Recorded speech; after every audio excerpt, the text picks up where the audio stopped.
Hello everyone, it's paper pass. आप सोच रहे होंगे मॉडर्न हिस्ट्री का रिवीजन चल रहा है और इसमें औरंगजेब क्यों देख रहे हैं। भाई औरंगजेब तो इम्पोर्टेंट हो ही जाता है। इसके उत्तराधिकारी से तो चलो मान लिया जाता है, लेकिन औरंगजेब इसलिए इम्पोर्टेंट हो जाता है क्योंकि मराठे राज्य और सिख साम्राज्य, मराठा साम्राज्य, सिख साम्राज्य दोनों औरंगजेब से ही रिलेटेड हैं। देखें, स्टार्ट करें। हाँ भाई, शाहजहाँ की तबीयत खराब हो गई, उसने खटिया पकड़ ली। उसके बाद 1657 में दिल्ली की गद्दी के लिए हुए युद्ध कि मैं बैठूंगा। शाहजहाँ का लाडला दारा शिको, शाहे बुलंद इकबाल, वो उसे गद्दी पे देखना चाहता था। अब वही गद्दी पे इसलिए बैठे देखना चाहता था क्योंकि वो बहुत ही इंटेलिजेंट था। अब औरंगजेब को लगी खबर, औरंगजेब चला तक्षण से। सबसे पहले हुआ धर्मट का युद्ध। देखिए, आयोग को इससे कोई मतलब नहीं। क्या आपने युद्ध क्रम में याद कर लिए? भाई डेट भी याद कर लो, कहीं से कुछ भी पूछ सकते हैं। सबसे पहले हुआ धर्मट का युद्ध 15 अप्रैल 1658। जगह थी उज्जैन। औरंगजेब वर्सेस दारा शिकोह। देखो, तीनों युद्ध में औरंगजेब ही जीता, तो ये बहुत इजी हो जाएगा याद करना। अब सामूगढ़ का युद्ध, ये हुआ 29 मई। देखो, पहले अप्रैल में हुआ, फिर मई में हुआ, ठीक है। इसमें भी औरंगजेब जीता। और सामूगढ़ का युद्ध जीतने के बाद इसने अपना पहला राज्याभिषेक करवाया। 2 बार इसके राज्याभिषेक होंगे, और 2 बार किसके हुए थे? छत्रपति शिवाजी महाराज के भी हुए थे। आपने मराठा वाले चैप्टर में देखा होगा, अगर नहीं देखा तो जाकर देख लेना। देवराय का युद्ध, देवराय का युद्ध 1659। भाई इसने निपटा दिया इसमें दारा शिकोह को, ठीक है। ये हुआ था अजमेर में। ये डेट भी इंपॉर्टेंट है, ये ईयर भी इंपॉर्टेंट है, और इनका सीक्वेंस भी इंपॉर्टेंट रखता है। अब यहाँ पे हम देखेंगे दारा शिकोह। दारा शिकोह को, दारा शिकोह इतना इंपॉर्टेंट इसलिए क्योंकि इनकी रचनाएं पूछी जाती हैं, और इनके इतिहासकार के बारे में भी पूछ सकते हैं, इनके आध्यात्मिक गुरु या इनकी उपाधियां भी पूछ सकते हैं, इसलिए इंपॉर्टेंट हो जाते हैं। दारा शिकोह, इनको उपाधि दी थी शाहजहां ने। इनको लघु शाहे बुलंद भी इनको बोला जाता है, शाहे बुलंद इकबाल। लघु अकबर भी कहा जाता है, इतिहासकार लेनपुलने ने लघु अकबर कहा। इनके आध्यात्मिक गुरु थे मियाँ मीर, हिंदू विद्वान लाल बैरागी भी इनके गुरु थे। कभी कभी कहा जाता है कि ये हिंदू धर्म स्वीकार कर सकते थे अगर ये कुछ टाइम और रहते। बामन उपनिषदों का इन्होंने फारसी में अनुवाद किया, यानी कि वेदांतों का सीर अकबर के नाम से। ये बहुत बार पूछा जाता है, सीर अकबर। कादरी नाम से ये रचनाएं लिखते थे। दारा शिकोह की रचना लघु अकबर, मज़्ज़ुल बहरीन, ठीक है। योग वशिष्ठ और भगवत गीता का फारसी में इन्होंने अनुवाद करा था। ये बहुत आता है कि फारसी में अनुवाद किसने करा था।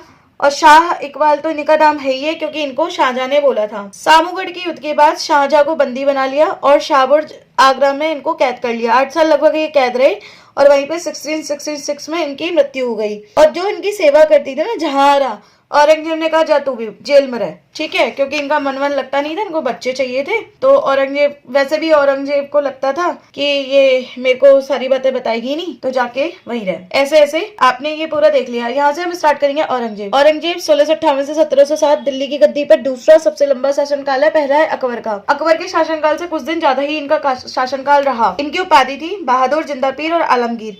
आलमगीर के नाम से ये गद्दी पर बैठे। इनके देखिए 2 बार राज्याभिषेक हुए, ये डेट इंपॉर्टेंट है।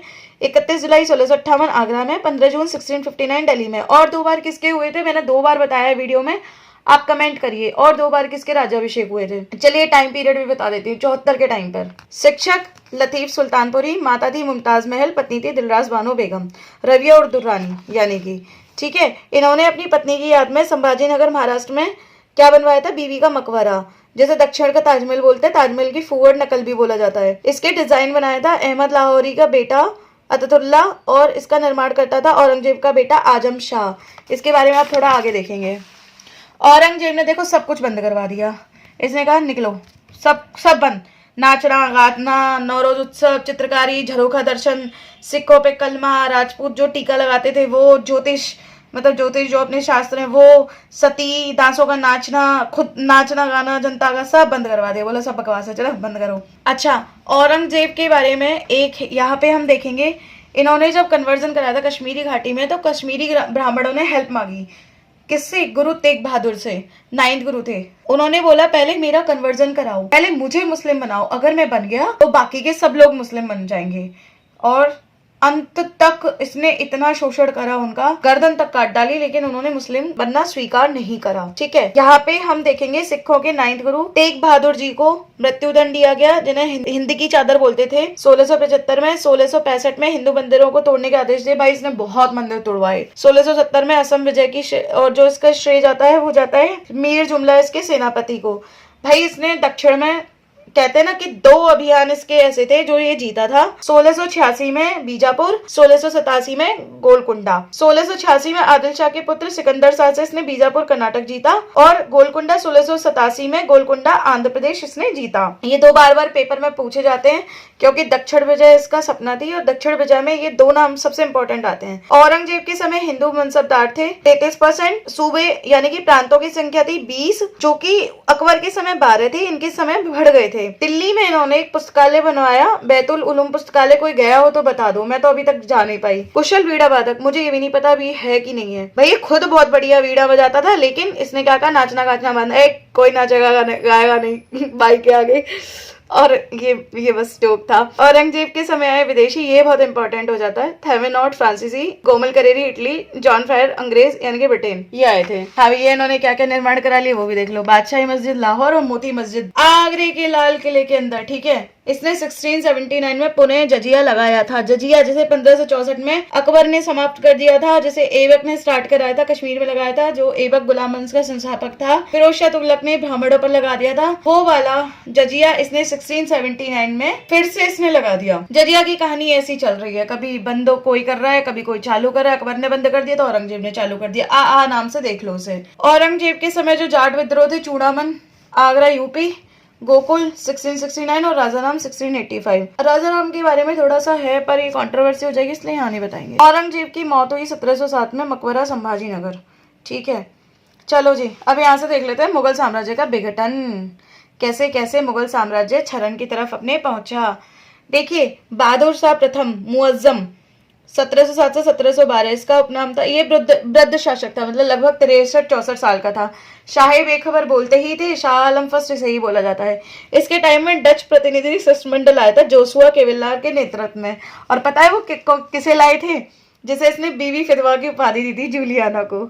ठीक है, 1707 में इसने उत्तराधिकारी के युद्ध में, जजाओ के युद्ध में, इसने अपने भाई आजम शाह और उसके 2 बेटे, मतलब टोटल डेथ हो गई उनकी, खत्म। 1709 में बीजापुर का युद्ध हुआ। ये दोनों युद्ध ना पूछे जाते हैं तो कई बार हो जाता है क्रोनोलॉजी में आ जाएं। 1709 में बीजापुर का युद्ध, कामबख्श और उसके पुत्र वो भी खत्म हो गए। इसने गुरु गोविंद सिंह जी की मदद ली थी। ठीक है, और बीवी फिदवा उपाधि जूलियाना, वही पुर्तगाली लेडी को इन्होंने दी। जहादर शाह 1712 से 1713। भाई इसने जजिया तो समाप्त करा, लेकिन इजारा बढ़ा डाला इसने।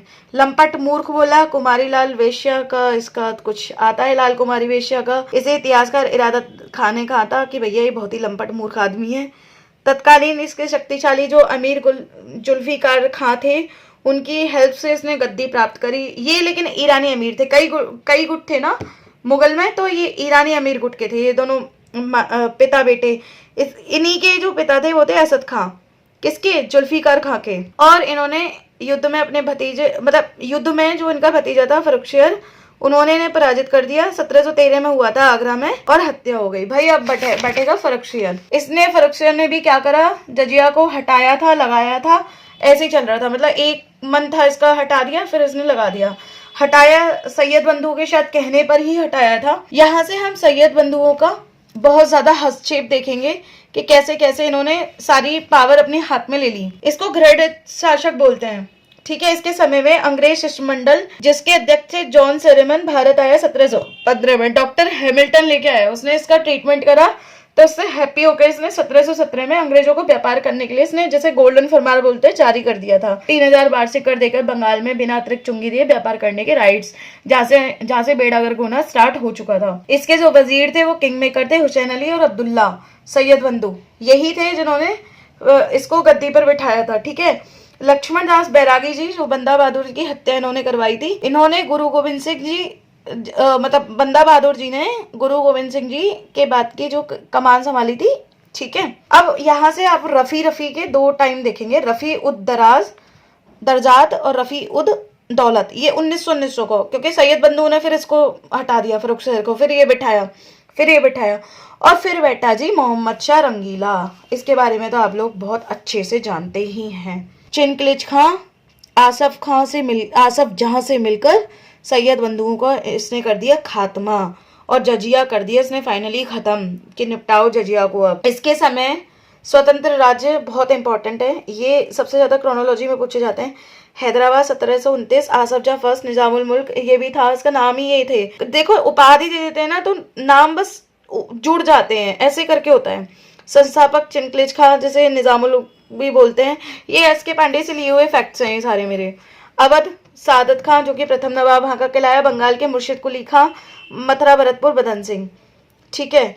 और सैयद बंधुओं के विरुद्ध षड्यंत्र में सादत खान ने, ये यूपी आरओ का क्वेश्चन है, आरओ 2023 का। सैयद बंधुओं के विरुद्ध षड्यंत्र में सादत खान ने रंगीला का पक्ष लिया था। रंगीला ने 5000 और 7000 मनसब बुरहानुद्दीन से उपाधि भी दी थी, ठीक है। 1737 में बाजीराव प्रथम ने दिल्ली पर आक्रमण करा, दूसरे पेशवा, ठीक है। बाजीराव फर्स्ट जो आपने मराठों में पढ़े थे वही, जिनके भय से ये भाग गया था। 1739 में दिल्ली पर नादिर शाह जिसे ईरान का नेपोलियन बोलते हैं उसने आक्रमण करा। भाई वो बहुत तबाही काट के गया। कोहिनूर हीरा ले गया, तख्ते ताउस जिसमें जड़ रहा था वो ले गया, 70 करोड़ के हीरे जवाहरात ले गए भाई, लूट लाट के ले गया। इनके बाद देखो हम देखते हैं अहमद शाह 1748 इसमें अहमद शाह अब्दाली ने भारत पर आक्रमण करा। देखो यहाँ पे आक्रमण स्टार्ट हो गए हैं। आलमगीर द्वितीय का क्या है, आलमगीर द्वितीय, अब दिल्ली आ गया था अब्दाली, प्लासी का युद्ध और वो सब इसी के टाइम पीरियड पे होंगे। अजीजुद्दीन इसका नाम था। शाह आलम 1760 से 1806 भाई दिल्ली पर। देखिए मैंने अभी आपको बताया था अकबर औरंगजेब दो का लंबा शासनकाल था, तीसरा इसको भी जोड़ लो, शाह आलम द्वितीय का, ठीक है। दिल्ली पर अंग्रेजों का अधिकार भी हो गया था इसी के टाइम में 1803 में। फिर बैठेंगे अकबर शाह द्वितीय, राजा राम मोहन राय को राजा की उपाधि दी थी। क्यों दी थी, इनकी पेंशन पर रोक लगा दी थी अंग्रेजों ने, और 1835 में ही मुगलों के सिक्के चलने बंद हो गए। इसे द्वितीय अंतिम मुगल बादशाह कहा जाता है। बहादुर शाह जफर द्वितीय भाई अंतिम मुगल बादशाह 1837 से 57। 1857 की क्रांति में कैद करके रंगून भेज दिया इनको, यानी कि म्यांमार। 1862 में वहीं इनकी मृत्यु हो गई। जफर नाम से कविताएं लिखते थे, दरबारी कवि थे इनके मिर्जा गालिब। इनकी जो पेंशन थी, ये आया हुआ क्वेश्चन है, प्रतिमाह 1 लाख रुपए और अन्य परिसंपत्तियों के लिए 15 लाख रुपए और किराए के तौर पे 1000 रुपए और मिलते थे। टोटल इतना इनको मिलता था, ठीक है। म्यांमार 37 में भारत शासन अधिनियम के तहत अलग हुआ था, ये पता ही होगा आपको। कानूनी रूप से मुगल साम्राज्य 1 नवंबर 1858 ईस्वी को महारानी विक्टोरिया के घोषणा पत्र से एंड हो गया। हाँ भाई इनकी एक नज्म है वो देख लेते हैं। ना किसी की आंख का नूर हूँ, ना किसी के दिल का करार हूँ, जो किसी के काम ना आ सका मैं वो बुझता हुआ चिराग हूँ। और इसी चिराग के साथ ये खत्म होता है। आई होप आपको मदद मिली होगी इससे, और इतनी फास्ट स्पीड में मुझे नहीं लगता कि अभी तक आपने रिवीजन करा होगा। कुछ रह जाएगा उसके लिए आप कमेंट कर लीजिए, लिंक्स के लिए आप बता दीजिए। सारे PDF आपको टेलीग्राम पे मिल जाएंगे। Thank you.